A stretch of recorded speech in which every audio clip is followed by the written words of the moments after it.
Benvinguts al programa número 705 del Anem de tarda, divendres 9 de juny de 2017. Tot seguit donarem pas a la crítica de cinema, la Conxita Casanovas, parlem de les pel·lícules, parlarem de les estrenes, la Conxita, com cada setmana, doncs ve acompanyada avui, ve acompanyada del José Luis López Ortiz, director del curt Mi Amigo Naim. José Luis López Ortiz, molt bona tarda. Molt bona tarda. Com estàs? La Conxita Casanova, que aquest matí diu, home, de tant en tant s'ha de sortir de Barcelona, Conxita, oi? Per anar a veure pel·lícules ens hem anat a Sant Boi. Sembla que tot ho centralitzem aquí, és veritat, eh? Hem de trencar també una mica aquest centralisme. Com ha anat aquest matí? Molt bé, molt bé. La veritat és que tot un impacte. Aquest matí i ahir a la tarda, que vam fer una estrena a porta tancada, perquè hi havia molta gent de Sant Boi que volia veure la pel·lícula. I va ser tot un èxit. Vam reunir prop de 350 persones. L'Ajuntament us ha recolzat des del primer moment i també el Col·legi de Periodistes, oi? Sí. Això no és gens habitual. No, però sí, el Col·legi de Periodistes i la Comissió Catalana d'Ajuda al Refugiat també s'ha implicat.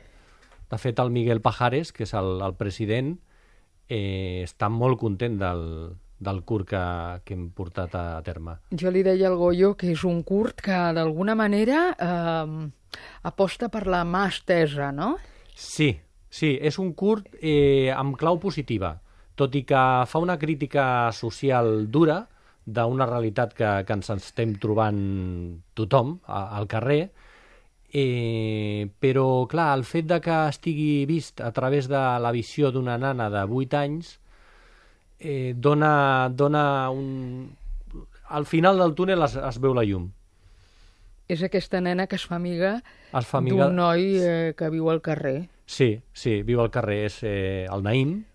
Ella vol fer amistat amb un nou vingut que ve del Camerun i bueno, té una motxilla important i allà es veuen les pors que té aquesta pobra gent i la gent que tenim aquí, gent del país, com veu aquesta nova immigració, no? Ella no hi veu res dolent. A vegades els nens donen una lliçó d'humanitat, no? Em disculparàs que encara no he tingut l'oportunitat de veure el curt, que no me'l perdré segur, ja t'ho diré, però és veritat, això que deia la Conxita ara mateix, no? Tots quan érem nens ens fèiem amics d'altres nens i ens importava res, no hi pensàvem.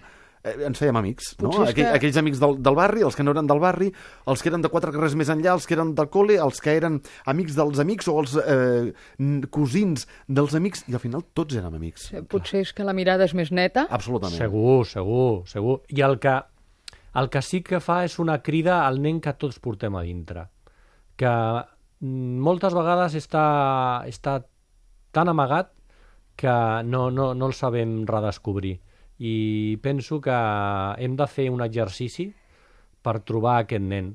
El Toni Solà en el blog que tenim ens va fer un comentari la veritat és que molt positiu, engrescador i fet des del cor i deia això, que hem de recuperar aquest nen perquè llavors les societats aniran més bé. Perquè potser ens frenem, no?, de cara a relacionar-nos amb segons qui, i això fa que ens perdem moltes coses. Sí, anem caminant per la vida amb unes curasses que no són gens bones.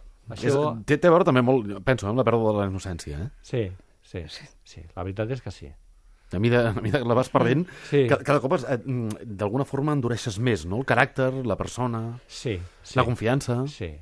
Ja no ens fiem, un nen se n'enfia d'un altre nen. També jo penso que és la mancança d'aquesta relació amb els nens. Jo m'ho he passat tant també amb el rodatge del curtmetratge i amb tota la fase de càsting, perquè he entrat en contacte amb molta canalla.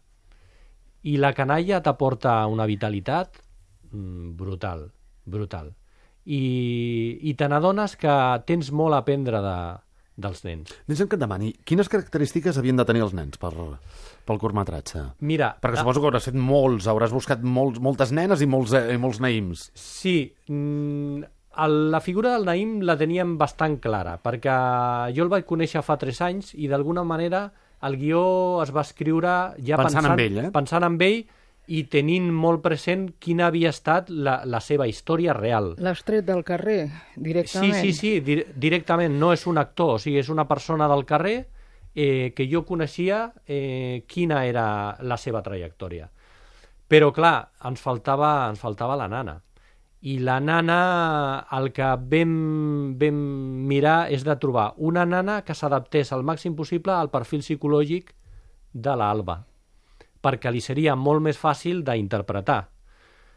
Després va resultar que la nana tampoc és actriu, però el paper que fa, tant l'Alba sí, com el Naïm, és que... Jo penso que els nens d'ara, clar, han vist tant de cinema, han vist tanta pel·lícula, tanta sèrie, sí, que d'alguna forma els dius, no cal que siguis actor o actriu, interpreta, tu ara faràs això, sí, d'acord? Fes que vas a saludar-lo, el saludes, el mires als ulls i no ho sé, les ordres que tu segur li hauries donar. Sí. I segur que ja ho fan com d'una forma molt més natural, no? Segurament, no sobreactuen, potser, no? No, de tota manera, sí que he de dir que té molta importància a l'entorn familiar que tenen els nanos. En aquest cas, la seva mare és actriu amateur i el seu pare fa pinitos amb la música. Clar, a casa ja viu tot el que és el món de l'art. Sensibilitat especial. Sí, ja té una sensibilitat. Però després aquesta nana té algú que, perquè és disciplinada, tot i que sigui nerviosa, ella pot estar amb molts de nervis abans de fer l'actuació, però en el moment que li dius Candela, ara toca, se centra, compta fins a 20, va allà i fa exactament el que tu li dius. O sigui, sensacional. Sí, Bé, ara ja sabem que es diu Candela. Sí, es diu Candela. Perfecte.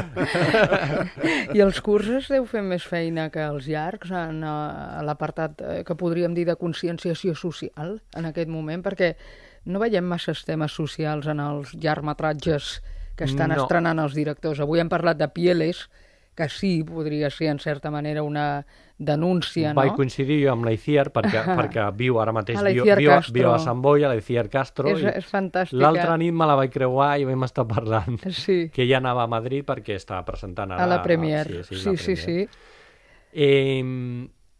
Jo el que sí que hi crec molt és amb la vessant educativa que ha de tenir la peça del curt, perquè és ideal per després desenvolupar les unitats didàctiques, que és el que nosaltres volem i el nostre plantejament des de que el vam posar en marxa, que aquesta peça passi a les escoles i allà es puguin treballar unitats didàctiques perquè els nanos aprenguin i agafin valors de nova ciutadania.